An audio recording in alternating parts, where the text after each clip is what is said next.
Hello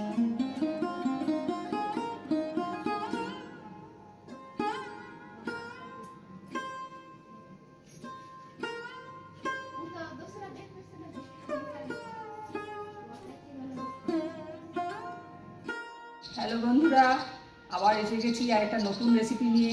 তা আশা করি তোমরা সবাই ভালো আছো। তা আমি আজকে রান্না করে তোমাদের দেখাবো কচুর শাক নারকেল দিয়ে।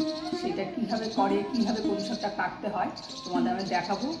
তার আগে একটু বলে নিই, কচু শাকটা কাটতে যেহেতু টাইম লাগবে বলে আমি আগে কেটে সেদ্ধ করে রেখেছি। তাও আমি একটা রেখেছি, তোমাদেরকে দেখাবো কীভাবে কাটতে হয়। তাই চলো কীভাবে রান্নাটা করছি দেখবে আসো। আর তোমাদের যদি আমি যে রেসিপিগুলো দিচ্ছি তোমাদের যদি ভালো লাগে তোমরা তাহলে সাবস্ক্রাইব করো, লাইক করো, শেয়ার করো। চলো, এই দেখো বন্ধুরা, কচু শাকটাকে এরকম ছোটো শাক আমাদের বাজারে এখানে ছোটো ছোটো করে কেটে বিক্রি করে। তা আমি তার থেকে একটা রেখে দিয়েছি তোমাদেরকে দেখানোর জন্য কীভাবে কচু শাকটা কাটতে হয়, কীরকম সাইজের করতে হয়।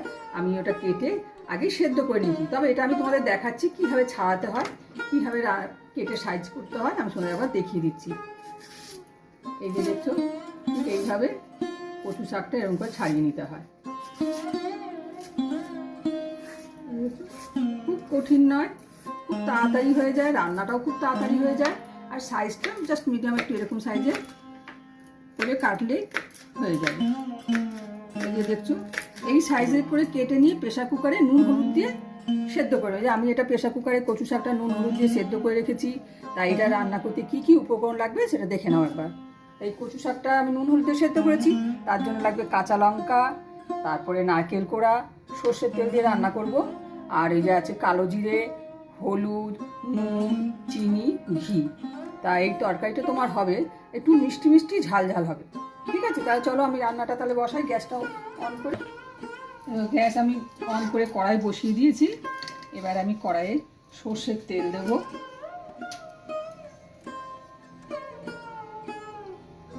সর্ষের তেল দিচ্ছি। এই দেখো তেলটা গরম হয়ে গেছে, ধোঁয়া বেরোচ্ছে। আমি এবার তেলের মধ্যে কালো জিরে দিয়ে দেবো। কালো জিরে দেওয়ার পর এবার এই যে কচু শাকটা দেবো, স্টিমটা কমিয়ে দিই। এবার আমি কচু শাকটা দিয়ে দিচ্ছি।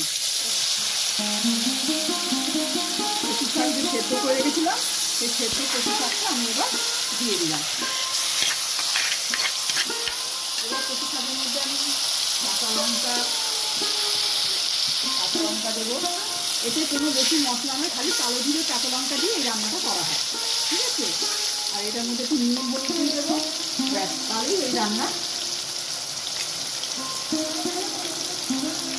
এরকম আমি একটু নুন দিয়ে দিচ্ছি, পরিমাণ মতন একটু নুন দেবো, পরিমাণ মতন একটু হলুদ দিয়ে দেবো।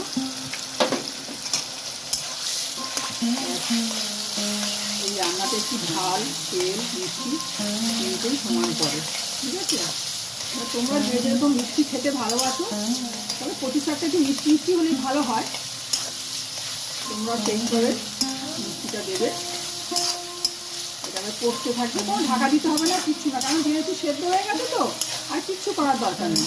অটোমেটিক জলটা মরে যাবে, তবে চিনি দিয়ে ঘি দিয়ে আমি নারকেল কোড়া দিয়ে নামাবো। বন্ধুরা, তোমাদের কলকাতায় কেমন ঠান্ডা পড়েছে? আমাদের হায়দ্রাবাদে এখনো ঠান্ডা পড়েনি সেরকম হবে, তবে এখানে বেশি ঠান্ডা পড়ে না। তাই কলকাতাতে এখন কি ঠান্ডা পড়েছে আমাকে জানিও। আর শীতের সময় শীত না পড়লেও আবার ভালো না, রোগ ওষুধ যেতে পারে। সেখানে যে সিজনে যেটা হওয়া দরকার। এবার হোক কচু শাকটা আস্তে আস্তে। এই দেখো কতখানি হয়ে এসছে।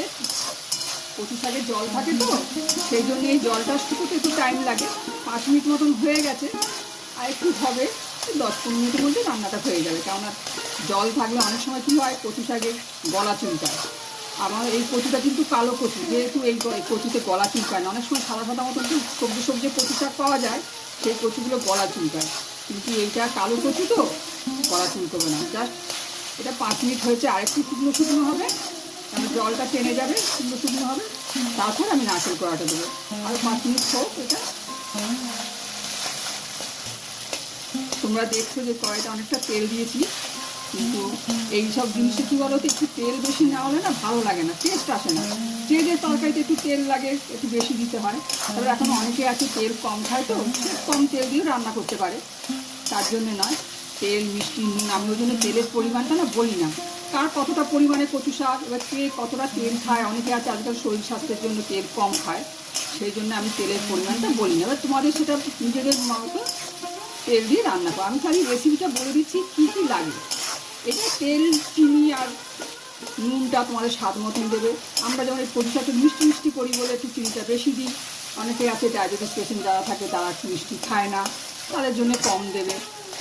আর আমারও এই রেস্টুরেন্টে অনেক রিকোয়েস্ট আছে যে লেস অয়েল বলে, কেননা আমরা একটু রেস্টুরেন্টে রান্নাতে একটু তেল ঝাল দিয়ে রান্না হয়, তো অনেকে যারা রিকোয়েস্ট করে যে তেল কম দেবেন তাদেরকে কম তেল দিয়ে সবজিটা করে দেওয়া হয়। এই দেখো এরকম আমার কচু শাকটা হয়েছে, ভাজা ভাজা হয়ে এসছে, জলও নেই, তেলও খুব একটা দেখা যাচ্ছে না। এবার আমি চিনি দেবো, হয়ে এসছে।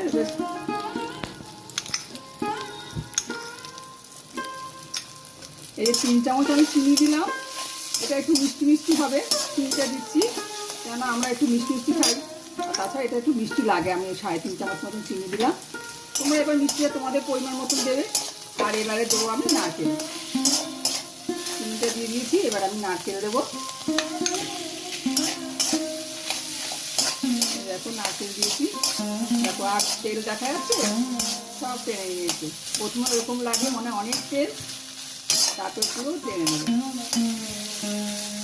ঠিক তোমরা এইভাবে রেসিপিটা ফলো করবে, প্রথম থেকে ভিডিওটা দেখবে, তাহলে তোমাদের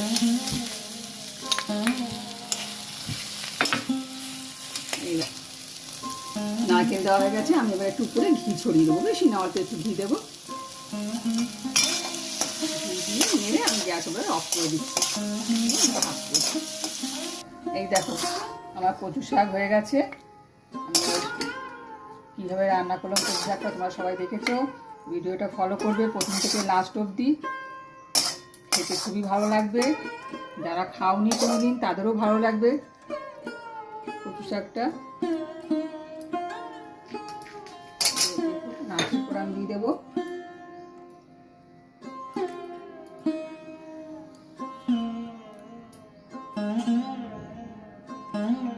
এই দেখো কচু শাক নারকেল দিয়ে সার্ভ করা হয়ে গেছে। তোমাদের নিশ্চয়ই এই রেসিপিটা খুব ভালো লেগেছে। তোমাদের রেসিপিটা যে প্রথম থেকে লাস্ট অবধি ভিডিওটা দেখবে, চ্যানেলটা তোমরা সাবস্ক্রাইব করে দিও, লাইক করো, কমেন্ট করো।